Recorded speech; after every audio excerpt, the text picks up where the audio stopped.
Hello everyone, कैसे हैं आप सब। स्वागत है आप लोगों का सिविल स्टेप हरियाणा के यूट्यूब चैनल पे।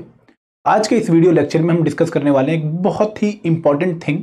हम बात करेंगे कि how to prepare polity for your prelims examination. आपको पता है कि हरियाणा सिविल सर्विस की नोटिफिकेशन आ चुकी है और फॉर्म फिलिंग का जो पीरियड है वो भी स्टार्ट हो चुका है और मई जून में टेंटेटिव डेट है आपके प्रीलिम्स एग्जामिनेशन की।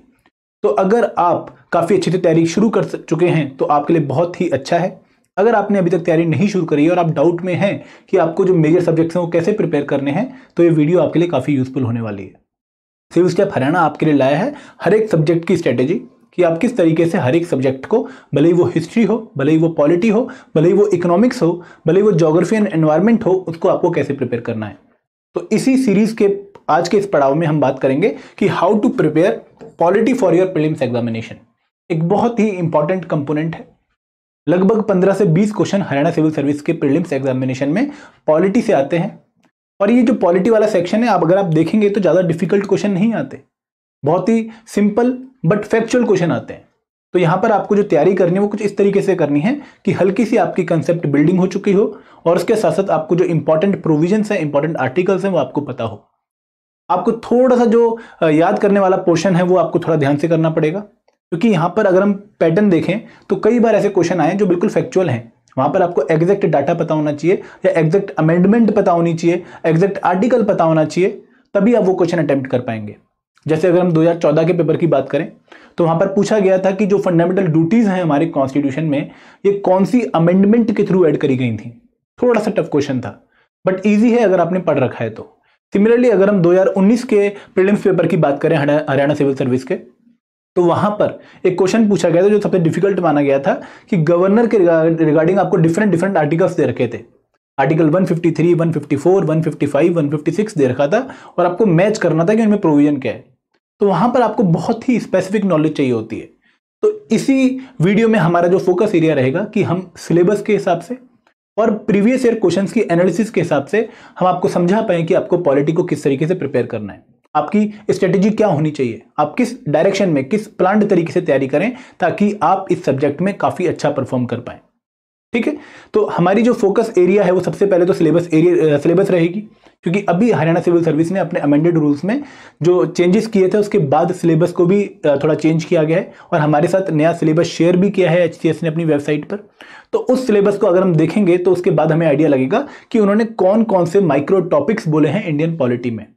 और देखो, माइक्रो टॉपिक्स पता होने बहुत जरूरी हैं, क्योंकि ये हमें बता देते हैं कि आपको सिर्फ ये पढ़ना है और बाकी नहीं पढ़ना है। तो ये हमारा फोकस एरिया रहेगा। इसके साथ साथ हम बात करेंगे प्रीवियस ईयर क्वेश्चंस की, जहां पर हम 2014 के इंपॉर्टेंट क्वेश्चंस की बात करेंगे, 2019 में इंपॉर्टेंट क्वेश्चंस की बात करेंगे और उससे कुछ इंपॉर्टेंट टॉपिक्स ड्राइव करेंगे जो हमारे लिए इस बार के लिए भी इंपॉर्टेंट है। इसके साथ साथ कौन सी सोर्सेज आपको फॉलो करनी चाहिए, कौन सी बुक्स आपको फॉलो करनी चाहिए पॉलिटी के लिए खासकर, जो आपको हेल्प करेंगी आपकी प्रिपरेशन में। और इसके साथ साथ मैं आपको यह भी बताऊंगा कि आपको नोट मेकिंग कैसे करनी चाहिए, किस तरीके से अपने टाइम को आपको मैनेज करना चाहिए, क्योंकि जो बच्चा टाइम मैनेज कर गया ना, उसकी तैयारी अपने आप अच्छी हो जाएगी और वो जो 3 महीने का लगभग टाइम है प्रीलिम्स और आज के बीच में, उस टाइम में अपना बेस्ट जो यूटिलाइजेशन है वो कर पाएगा रिसोर्सेज का। तो सबसे पहले मैं आपको बता दूं कि हम क्या क्या डिस्कस करने वाले हैं। हम सबसे पहले बात करने वाले हैं कि एचसीएस प्रिपरेशन में आपकी कौन कौन सी इंपॉर्टेंट चीजें मैटर करती हैं। आपको पता होना चाहिए कि अगर हम कोई तैयारी कर रहे हैं और खासकर ऐसे एग्जामिनेशन की जो काफी प्रेस्टिजियस है, जिसके लिए कंपटीशन काफी टफ होने वाला है, तो वहां पर हमारे पास बहुत सारी तैयारियां होनी चाहिए। हम मल्टीपल फ्रंट्स पे काम करते हैं और बहुत सारी चीजों को तैयार करते हैं। तो जब भी हम कोई तैयारी शुरू करते हैं और खासकर हम हरियाणा सिविल सर्विस की तैयारी की अगर हम बात करें, तो जो हमारा पहला फोकस एरिया होता है, जो हमारा सबसे मेन एस्पेक्ट होता है, वो होता है सिलेबस पे नजर डालना। और क्योंकि इस बार हमारे पास नया सिलेबस शेयर किया हुआ है एचसीएस ने, तो आप हरियाणा पब्लिक सर्विस कमीशन की वेबसाइट पे जाएंगे तो वहां पर सिलेबस आपको देखने को मिल जाएगा। ठीक है, पूरा डिटेल में दिया गया है, इवन ऑप्शनल का सिलेबस भी दिया गया है। तो इस सिलेबस में आपको पता लग जाएगा कि देखो आपको इतना पढ़ना है और ये सब्जेक्ट पढ़ने हैं। तो similarly Indian polity and governance का सिलेबस भी यहाँ पे आपको देखने को मिलेगा। जैसे इंडियन पॉलिटी में उन्होंने बता रखा है कि आपको कॉन्स्टिट्यूशन पढ़ना है, लोकल गवर्नमेंट पढ़नी है, तो वहां पर जो टॉपिक्स हैं वो आप आइडेंटिफाई कर लोगे। अब जब वो कॉन्स्टिट्यूशन लिख देते हैं तो आपको पता है कि ये बहुत ही ब्रॉड टर्म है, इसमें सब कुछ आ जाता है, बट कम से कम क्लैरिटी तो है कि इससे क्वेश्चन पूछे जाएंगे क्योंकि सिलेबस में मेंशन्ड है। तो जो मेन हमारा एक जो एरिया बनता है जिसमें हमें प्रिपरेशन को कंटेन कर रखना पड़ता है, वो है आपका सिलेबस वाला पार्ट। ये एरिया ऑफ योर प्रिपरेशन है। मतलब कि आपकी बाउंड्री सेट हो जाती है, लेंथ और ब्रेथ सेट हो जाती है, इसके अंदर अंदर आपको तैयारी करनी होती है। फिर दूसरी जो इंपॉर्टेंट चीज आती है, जो दूसरा मेन इंपॉर्टेंट एस्पेक्ट है, वो है important topics and previous year questions. और इंपॉर्टेंट टॉपिक्स और प्रीवियस क्वेश्चन एक साथ चलते हैं। आप पहले प्रीवियस ईयर क्वेश्चंस देखते हैं, आप अंदाजा लगाते हैं कि कौन से टॉपिक से बार बार Haryana public service commission question पूछ रहा है, कौन से टॉपिक हैं जिनकी हम ज्यादा वेटेज रख सकते हैं और कौन से टॉपिक्स की कम वेटेज रख सकते हैं। यहां पर हमें एक बात मान के चलनी है कि पॉलिटी में सारे टॉपिक्स इक्वली इंपॉर्टेंट नहीं है। आप मान के चलिए कि पॉलिटी में सारे टॉपिक्स इक्वली इंपॉर्टेंट नहीं है, कुछ टॉपिक्स ज्यादा इंपॉर्टेंट है और कुछ टॉपिक्स कम इंपॉर्टेंट है। और ये हमें कैसे पता लगता है? ये हमें पता लगता है प्रीवियस ईयर क्वेश्चंस देख के। और यहां से एक और बात हमें पता लगती है कि क्वेश्चन का नेचर कैसा है। समझ रहे हो कि आपको पता लग जाता है कि देखो वो मैच द फॉलोइंग वाले क्वेश्चन पूछ रहे हैं, या डायरेक्ट क्वेश्चन पूछ रहे हैं, या फैक्चुअल क्वेश्चन पूछ रहे हैं, या एनालिटिकल क्वेश्चन पूछ रहे हैं। क्या क्वेश्चन में सिर्फ फैक्ट के बारे में पूछा गया है कि बताओ कौन सा आर्टिकल है, या बताओ कौन सी अमेंडमेंट है, या बताओ इनको शपथ कौन दिलवाता है, ऐसे क्वेश्चन पूछे जा रहे हैं। या फिर ऐसे क्वेश्चन पूछे जा रहे हैं जहां पर आपको थोड़ा सा सोचना पड़ रहा है कि बताओ क्या राइट टू वोट एक कॉन्स्टिट्यूशनल राइट है या लीगल राइट है।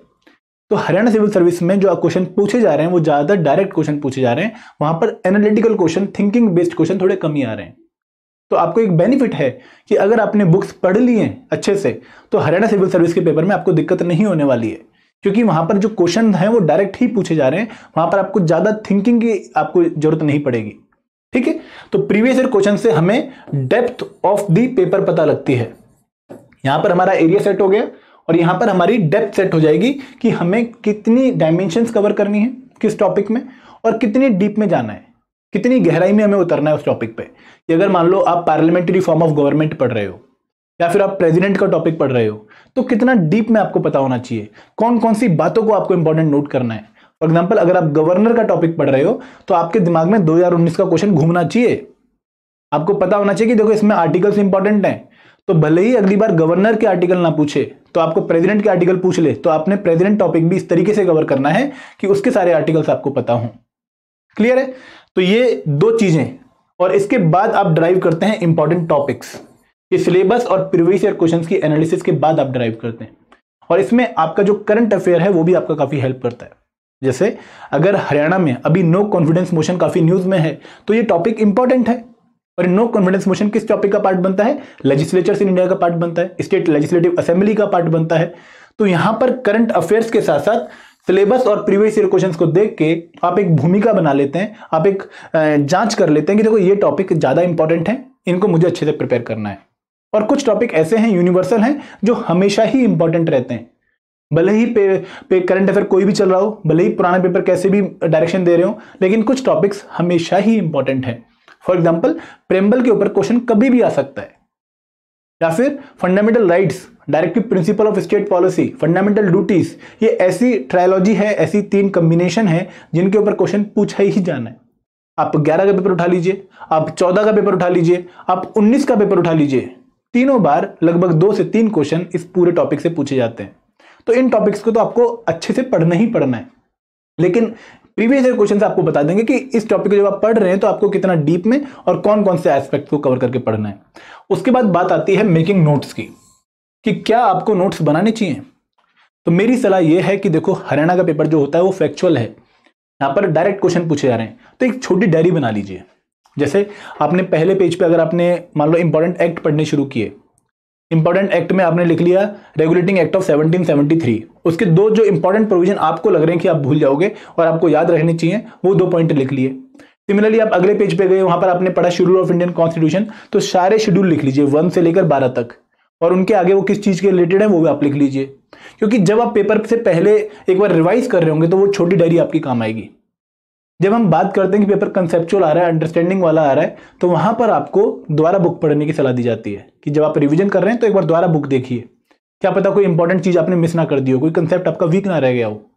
लेकिन जब हम फैक्चुअल चीजों की बात करते हैं तो अगर आपने एक बार फैक्ट्स नोट कर लिए हैं अपनी बुक के, तो वही आपको फिर बार बार रिवाइज करने चाहिए। जैसे आपको आर्टिकल 1 से लेकर 51A, इनको तो अपनी डायरी में लिख ही लेना है।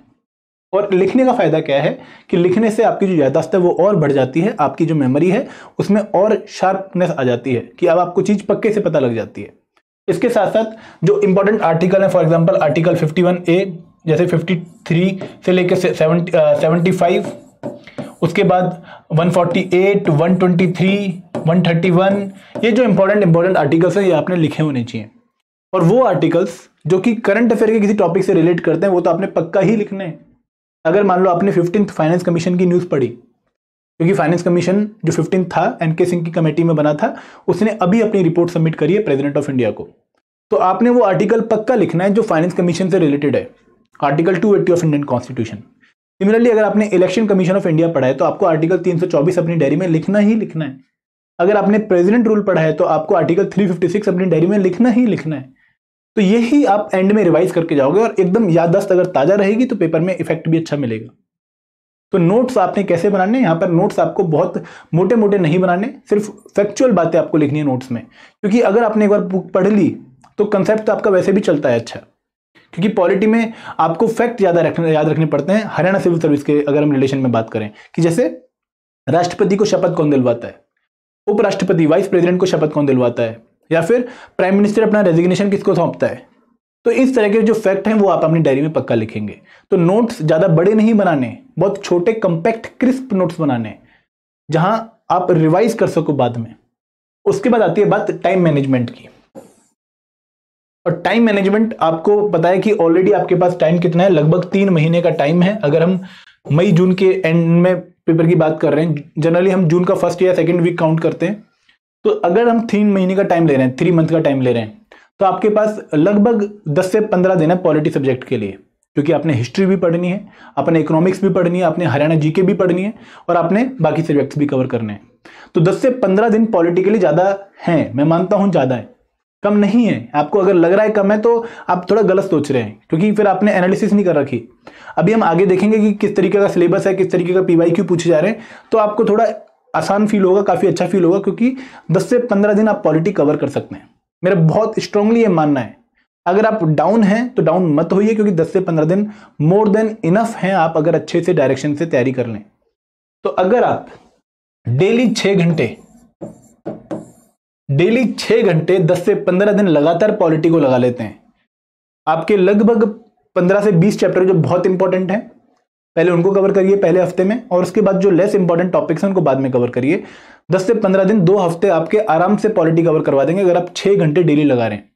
लेकिन यहां पर ध्यान रखिएगा कि एकदम अच्छे कंसंट्रेशन के साथ रीडिंग करिएगा। कि अगर मान लो आप मेकिंग ऑफ इंडियन कॉन्स्टिट्यूशन पढ़ रहे हैं तो उसमें फैक्चुअल बातों का ध्यान दीजिएगा, एक कहानी बनाइएगा अपने दिमाग में, एक समरी बनाने की कोशिश करिएगा। और अगर कोई चीज समझ नहीं आ रही उसको दोबारा पढ़िएगा, क्योंकि आपके पास सेकंड रिवीजन का टाइम शायद आपको ना मिले और फिर वो आपकी डायरी ही काम आए। तो टाइम मैनेजमेंट में आपको 6 घंटे में लगभग 5 घंटे वो बुक पढ़नी है ना, 5 घंटे लक्ष्मीकांत या कोई एक स्टैंडर्ड बुक आप फॉलो कर सकते हैं, वो रिसोर्सेज भी मैं आपको बताता हूं अभी आगे। तो वो बुक फॉलो करने के बाद आपको 1 घंटे उस टॉपिक के रिलेटेड जो आपने बुक में पढ़ा है उसके रिगार्डिंग जितने भी करंट अफेयर है वो भी आपको साथ में ही पढ़ लेने हैं। तो ये बार बार अलग अलग तैयारी नहीं करोगे आप कि करंट अफेयर में बाद में पढ़ लूंगा, अभी स्टैटिक पार्ट पढ़ लेता हूं। 5 घंटे स्टैटिक पार्ट डेली पढ़ना है और 1 घंटे उस स्टैटिक पार्ट से जो आपने उस दिन पढ़ा है उससे रिलेटेड करंट अफेयर्स को सर्च कर लेना है। विकिपीडिया पे या गूगल पे जाके जस्ट सर्च मारना है वो टॉपिक, ताकि उसके रिगार्डिंग जो न्यूज़ हैं, आप जैसे ऊपर देखते हैं गूगल पे कि ऑल इमेजेस वीडियोस ऐसी कैटेगरी आते हैं न्यूज़ की भी, तो न्यूज़ पे क्लिक कर दीजिएगा और जो लेटेस्ट न्यूज़ होगी वो आपको दिख जाएगी वहां पर। तो करंट अफेयर भी आपके एक साथ ही कवर हो जाएंगे। ठीक है, अब आगे बढ़ते हैं। अब बात करते हैं सिलेबस की। तो जो हरियाणा पब्लिक सर्विस कमीशन है, इनकी वेबसाइट पर सिलेबस अपलोड किया गया था, उसी की पिक्चर मैं आपको दिखा रहा हूं कि यहाँ पर syllabus for the preliminary examination में जनरल स्टडीज जो आपका पेपर 1 है, यहाँ पर एक तो आपको पहले पैटर्न पता होना चाहिए कि 2 पेपर हैं। पहला पेपर है जनरल स्टडीज का और दूसरा पेपर है सीसेट का, सेम डे होगा। दोनों ही ऑब्जेक्टिव टाइप पेपर हैं, ऑफलाइन मोड में होंगे। जो जनरल स्टडीज का पेपर है यहाँ पर 100 क्वेश्चन पूछे जाएंगे और एक क्वेश्चन 1 नंबर का होगा।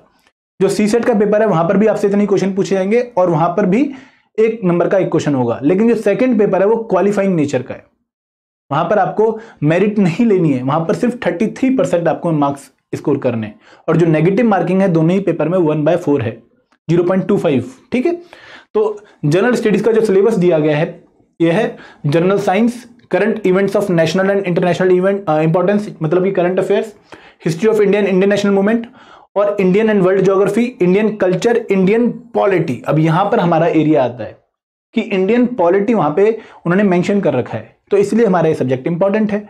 फिर इन्होंने सिलेबस को थोड़ा सा डिफाइन भी किया है, थोड़ा सा इसके बारे में एक्सप्लेन भी किया है। तो जैसे आप यहाँ पे देखेंगे, questions on Indian polity will test knowledge on the country's political system and constitution of India, Panchayati राज।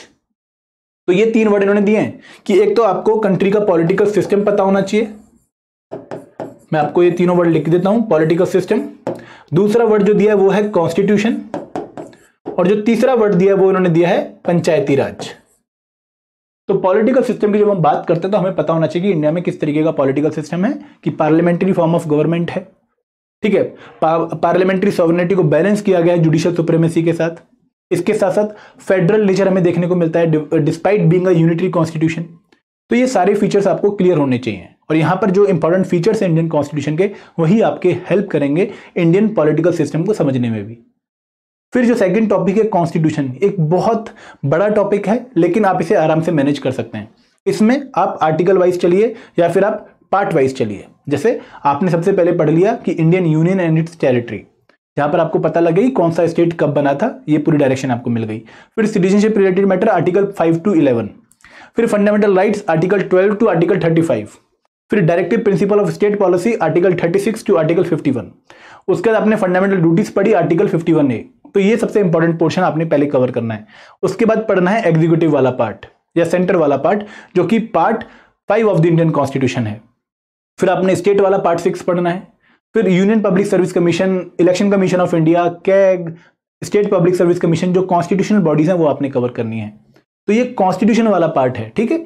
जब आप ये कवर कर लेंगे तो उसके बाद आपको पंचायती राज इंस्टीट्यूशन, लोकल गवर्नमेंट, जो कि काफी इंपॉर्टेंट है after the 73rd and 74th constitution amendment act, वो आपने कवर करना है।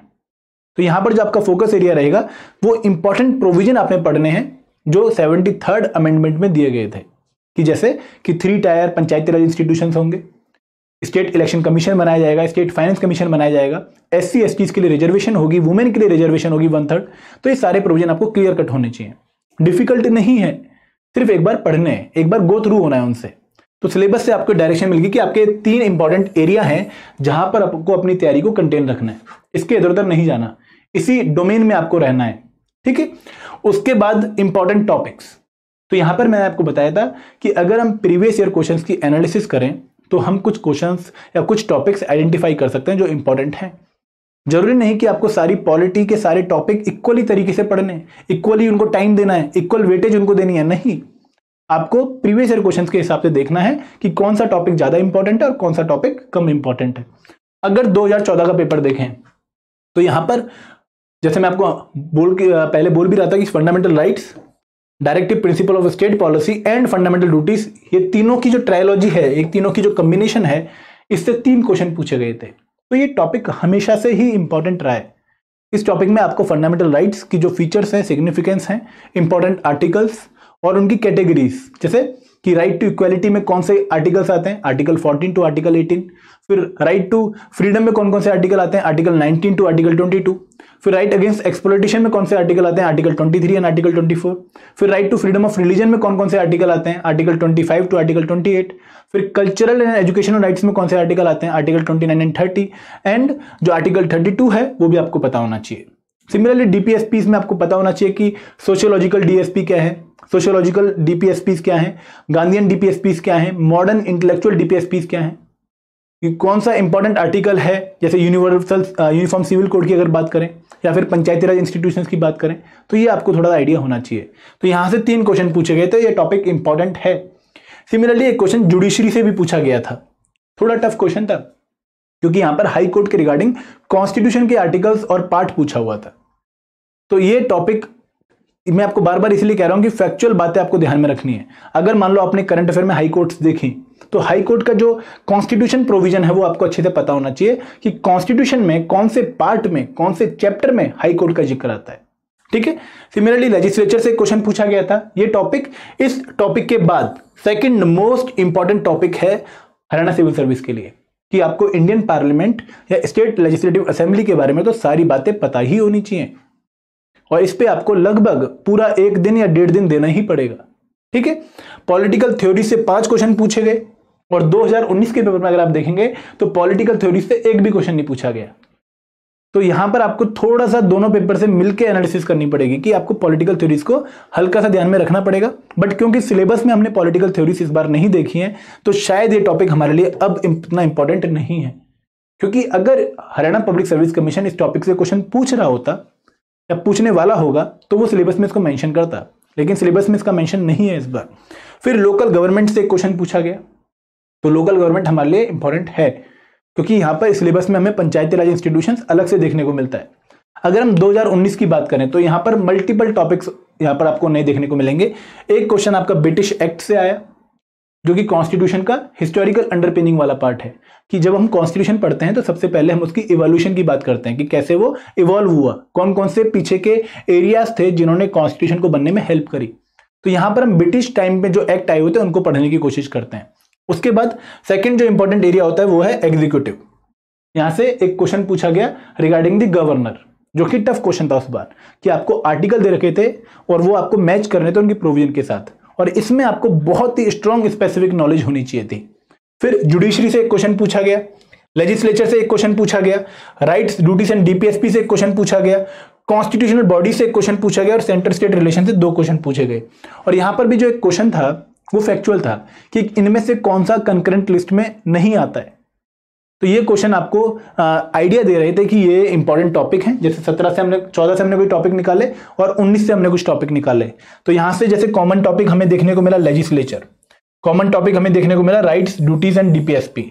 और ये टॉपिक हमेशा से ही इंपॉर्टेंट है कि कभी भी आप किसी भी एग्जामिनेशन की तैयारी करें, मैं सिर्फ हरियाणा सिविल सर्विस की बात नहीं कर रहा, आप किसी भी एग्जामिनेशन की तैयारी करें जहां पर पॉलिटी सब्जेक्ट आता है वहां पर ये 2 टॉपिक तो आपको बहुत ज्यादा देखने को मिलेंगे।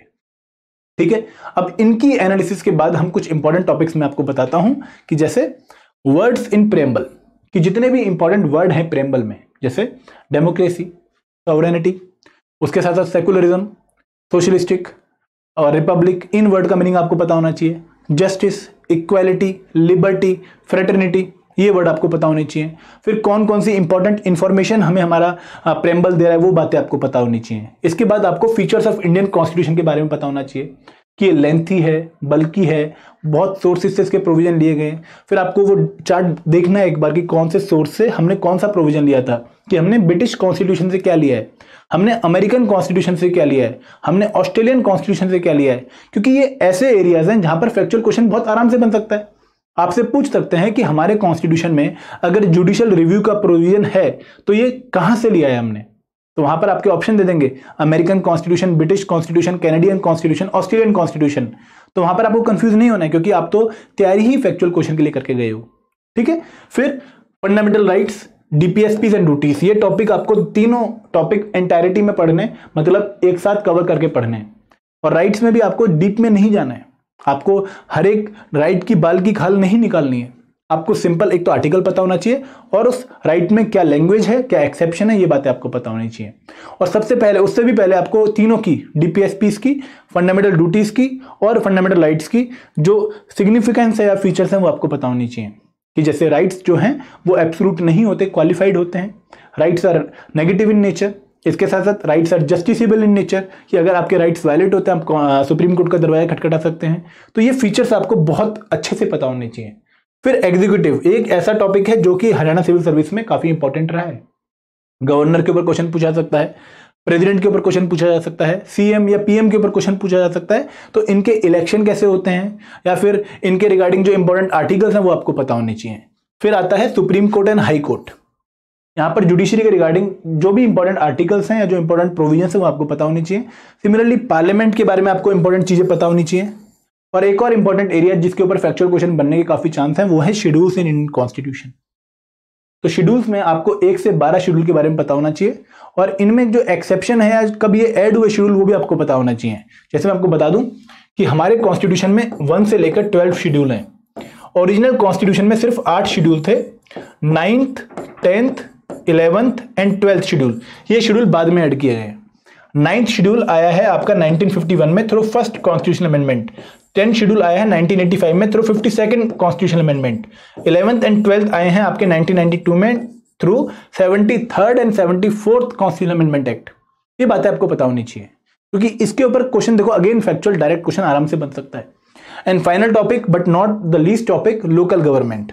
यहां पर आपको पंचायती राज इंस्टीट्यूशन और हल्का बहुत म्यूनिसिपैलिटीज के बारे में पता होना चाहिए, जिसमें आपकी हेल्प करेगी 73rd constitutional amendment act of 1992। जो भी इसके इंपॉर्टेंट प्रोविजन है वो आपको अच्छे से कवर कर लेने हैं, ठीक है। तो ये इंपॉर्टेंट टॉपिक इस बार के लिए आपके लिए काफी जरूरी है। और जब आप अपनी एक बार रिवीजन कर लेते हैं, एक बार आप अपनी बुक को एक बार पूरा पढ़ लेते हैं, तो उसके बाद इन टॉपिक्स पे एक बार दोबारा नजर मारिएगा, ठीक है। अब बात करते हैं प्रीवियस ईयर क्वेश्चंस की, कि पेपर में किस तरीके के क्वेश्चन पूछे जा रहे हैं। जैसे मैं बार बार कह रहा हूं कि हरियाणा में डायरेक्ट क्वेश्चन पूछे जा रहे हैं और फैक्चुअल क्वेश्चन पूछे जा रहे हैं। तो एक बार आप नजर डालिए क्वेश्चन में कि according to the constitution a new all India service can be instituted with the initiative taken by. अब ये बहुत ही स्ट्रेट फॉरवर्ड क्वेश्चन है, क्योंकि जब आप कंपेयर करते हैं लोकसभा और राज्यसभा की फंक्शनिंग, तो वहां पर हम ये बोलते हैं कि राज्यसभा के पास कुछ स्पेशल पावर है जो कि लोकसभा के पास नहीं है। हम उसमें 3 बातें करते हैं। पहली बात हम करते हैं कि अगर मान लो हमने अलाउ करना है पार्लियामेंट को कि आप स्टेट लिस्ट के किस सब्जेक्ट पर कानून बना सकते हैं, तो ये इनिशिएटिव राज्यसभा ले सकती है। अगर हमने एक नई ऑल इंडिया सर्विस बनानी है in addition to IAS, IPS and Indian forest service, तो उसका इनिशिएटिव भी राज्यसभा ही ले सकती है। और या फिर हमने वाइस प्रेसिडेंट को रिमूव करना है उनके ऑफिस से, तो ये इनिशिएटिव भी राज्यसभा ही ले सकती है। तो ये क्वेश्चन जो है ये फैक्चुअल क्वेश्चन है, क्योंकि ये राज्यसभा और लोकसभा के कंपैरिजन में हम पढ़ते हैं, इसमें कुछ सोचने वाली बात नहीं थी।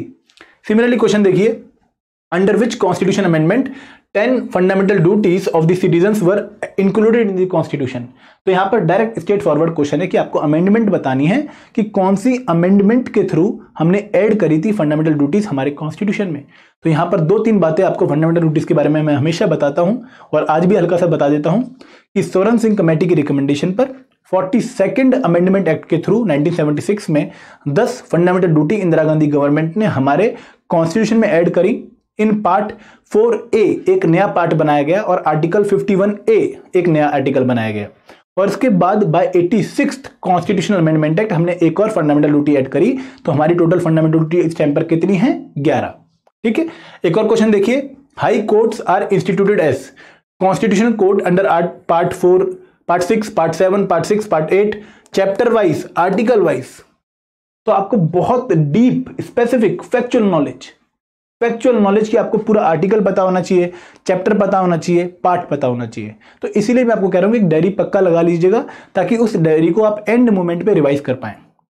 आपका जो पेपर है, कई बार सेंटर दूर बन जाता है, आप रास्ते में जा रहे हो तो गाड़ी में वो डायरी पक्का पढ़ते जाइए, क्योंकि ये जो फैक्ट हैं ये आपको रट्टे होने चाहिए, पता होना चाहिए, या आपने एक दिन पहले पढ़े होने चाहिए। अब जो 2019 का अगर हम पैटर्न देखें, तो वहां पर एक पर्टिकुलर टाइप का जो क्वेश्चन पूछा गया, पूरे पेपर में 100 क्वेश्चन थे, लगभग 30 जो क्वेश्चन पूछे गए वो थे मैच द फॉलोइंग वाले, कि आपको कॉलम 1 दे रखा था और कॉलम 2 दे रखा था, आपको मैच करना था। तो जैसे आर्टिकल 153, 154, 158, 156, और आपको मैच करना है उसके सामने प्रोविजन से। ये क्वेश्चन मुश्किल नहीं थे, बहुत स्कोरिंग थे। तो मैं आपको बताता हूं कि अगर आपने इसमें से एक जो आपको मेन आर्टिकल पता है, अगर उसको आपने मैच कर दिया, तो 2019 में बहुत सारे क्वेश्चन ऐसे थे मैच द वाले, फॉलोइंग वाले, कि जहां पर एक भी पॉइंट आपने मैच कर दिया तो बहुत ज्यादा प्रोबेबिलिटी थी कि आपका क्वेश्चन का आंसर वही होगा, क्योंकि बहुत ऑप्शन ऐसे ही बनाए गए थे। तो काफी बच्चों ने काफी अच्छा स्कोर किया। तो ऐसे क्वेश्चंस के लिए भी आपको तैयार होना चाहिए। अब इन क्वेश्चंस और इन क्वेश्चंस में क्या फर्क है? इन क्वेश्चंस और इन क्वेश्चन में ये मेन फर्क ये है कि यहां पर आपको ज्यादा नॉलेज चाहिए, यहां पर आपको ज्यादा पता होना चाहिए, यहां पर आपको मल्टीपल चीजों का पता होना चाहिए। और इन क्वेश्चंस में आपको स्पेसिफिक बात का भी पता है तो भी आपका आंसर निकल आया, लेकिन यहां पर आपको स्पेसिफिक बातों का पता होना चाहिए, सिर्फ बात का नहीं पता होना चाहिए। तो ये फर्क है दोनों टाइप के क्वेश्चन में। तो आपको ऐसे क्वेश्चंस की अगर तैयारी है तो ये क्वेश्चन आपके लिए ऑटोमेटिकली सिंपल हो जाएंगे। कि अगर मान लो बोलेंगे कि under which article of the constitution appointment of governor by the president is included, तो ये आर्टिकल में ऑप्शन दे देंगे। तो अगर आपको इसके बारे में स्पेसिफिक पता है तो वहीं पर ही आपका आंसर निकल गया। लेकिन यहां पर आपको चारों आर्टिकल्स के बारे में पता होना चाहिए था। तो आपको प्रिपेयर करना है ऐसे क्वेश्चंस के लिए, ठीक है। अब बात करते हैं रिसोर्सेज की, कि आपको कौन कौन सी बुक्स से पढ़ना चाहिए। तो सबसे पहले मैं आपको एडवाइस करूंगा कि एक बार एनसीईआरटीज पढ़ लीजिए। और एनसीईआरटीज में भी कौन सी एनसीईआरटी? आप अगर बिल्कुल बेसिक तरीके से शुरू करना चाहते हैं, आपको लगता है कि आपको पॉलिटी के बारे में कुछ नहीं पता और आपको एक अंडरस्टैंडिंग डेवलप करनी है, तो 6th से 8th की सोशल एंड पॉलिटिकल लाइफ की एक बुक है वो पढ़नी है। और उसके बाद 9th और 10th की डेमोक्रेटिक पॉलिटिक्स पढ़नी है। यहाँ से आपको सारी टर्म्स क्लियर हो जाएंगी कि एग्जीक्यूटिव क्या होता है, लेजिस्लेचर क्या होती है, ब्यूरोक्रेसी क्या होती है और जुडिशरी क्या होती है, डेमोक्रेसी क्या होती है, इक्वालिटी क्या होती है, टर्म्स आपको क्लियर हो जाएंगी। उसके बाद आपको पढ़नी है NCERT Indian constitution at work, जो कि एक समरी है, बहुत प्यारी समरी, 11 चैप्टर की जो बुक है, लगभग 200 पेजेस हैं, बहुत अच्छे से आपकी पॉलिटी रिवाइज हो जाएगी। और इसके साथ साथ आप पॉलिटिकल थ्योरीज पढ़ सकते हैं अगर आपको टाइम मिले। अब मैं आपको एक सोर्स बताता हूं पॉलिटी में, खासकर जो 1 पॉइंट सॉल्यूशन है। मतलब अगर आपने ये सोर्स पढ़ दिया तो इसके अलावा आपको कुछ भी पढ़ने की जरूरत नहीं है। आप एम लक्ष्मीकांत का लेटेस्ट एडिशन उठा लीजिए। M Laxmikanth, one of the most popular book for civil service preparation. अगर आप इस बुक को उठा लेते हैं, इंडियन पॉलिटी इस बुक का नाम है, लेटेस्ट एडिशन 6th एडिशन होगा। अगर आप उसको प्रिपेयर कर लेते हैं तो आपकी पॉलिटी में बल्ले बल्ले, फिर पॉलिटी में आप बहुत अच्छा परफॉर्म करने वाले हो। तो एम लक्ष्मीकांत मेरी तरफ से आपको फर्स्ट रिकमेंडेशन है। और अगर जो बच्चा बिल्कुल बेसिक से तैयारी कर रहा है तो उसको ये एनसीईआरटी पहले पढ़ लेनी है, उसके बाद ये बुक और हेल्पफुल हो जाएगी। मतलब कि ये आपका बहुत अच्छा एक कॉम्बिनेशन बनेगा कि आप एनसीईआरटी से बेसिक कवर करके आओ और लक्ष्मीकांत से आप आगे पढ़ लो। तो पॉलिटी में आपको ज़्यादा इधर उधर भागने की जरूरत नहीं है। आपका रिसोर्स फिक्स है कि आपको मल्टीपल रिसोर्सेज फॉलो नहीं करने। अगर आपने मान लो 10 दिन में पॉलिटी कंप्लीट कर भी ली, उसके बाद 5 दिन में दोबारा पढ़िए, रिवाइज करिए। जितनी बार रिवाइज करेंगे पॉलिटी उतनी स्ट्रांग होती जाएगी, क्योंकि पॉलिटी में फैक्चुअल चीज़ें काफ़ी ज़्यादा हैं, कंसेप्ट भी है। तो कंसेप्ट तो आपका पहली या दूसरी बार में बिल्ड हो जाएगा, लेकिन फैक्चुअल बातें आप अगर एक बार में रट्टा मारेंगे तो कम चांस है। अगर आप बार बार रिवाइज करेंगे तो आपके दिमाग में ऑटोमेटिकली फिट बैठ जाएंगे।